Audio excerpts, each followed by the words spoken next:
تو انہیں پھر اعلیٰ حضرت کی ہی زبان سمجھ آتی ہے. تو اعلیٰ حضرت نے ایک کتاب لکھی ہے سبحان السبوح کے نام سے، وہابیوں کے خلاف. وہ ایک وہابی عالم نے کہا تھا کہ اللہ تعالی جھوٹ بول سکتا ہے لیکن بولے گا نہیں، نعوذ باللہ.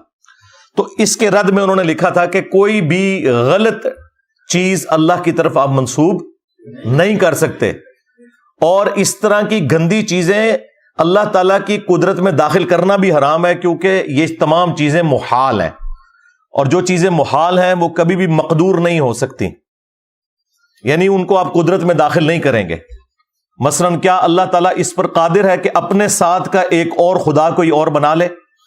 تو ہم کہیں گے کہ یہ کوشچن ہی انویلڈ ہے، یہ محال ہے، کیونکہ خدا کی، الہ کی، اللہ کی ڈیفینیشن ہی یہ ہے کہ وہ پیدا نہیں ہوا ہوا. تو اگر اللہ تعالیٰ کسی کو بنائے گا بھی نہ تو وہ مخلوق ہوگا. اگر اب آپ اس کے جواب میں یہ کہیں کہ نہیں بنا سکتا، وہ کہیں گے دیکھیں جی قدرت کی نفی کر دی. اور اگر کہیں کہ بنا سکتا ہے تو کہتے ہیں پھر توحید سٹیک پہ لگ جائے گی. تو اس کا جواب دونوں طرف نہیں جاتا.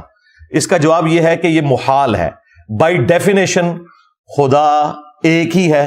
اللہ تعالیٰ کوئی اور خدا بنانے پر قادر ہے یا نہیں ہے، یہ بحث نہیں ہے. بحث یہ ہے کہ یہ چیز خود محال ہے، لہذا اسے اللہ تعالیٰ کی قدرت میں آپ نے داخل نہیں کرنا.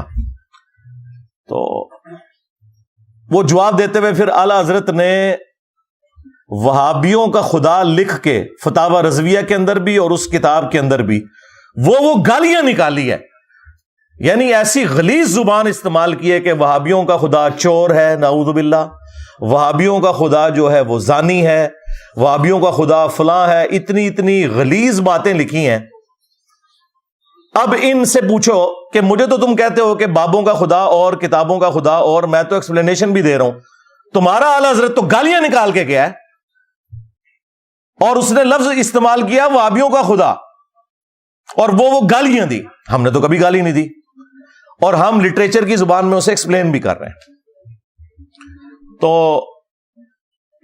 اب کس چیز کا رونا روئیں.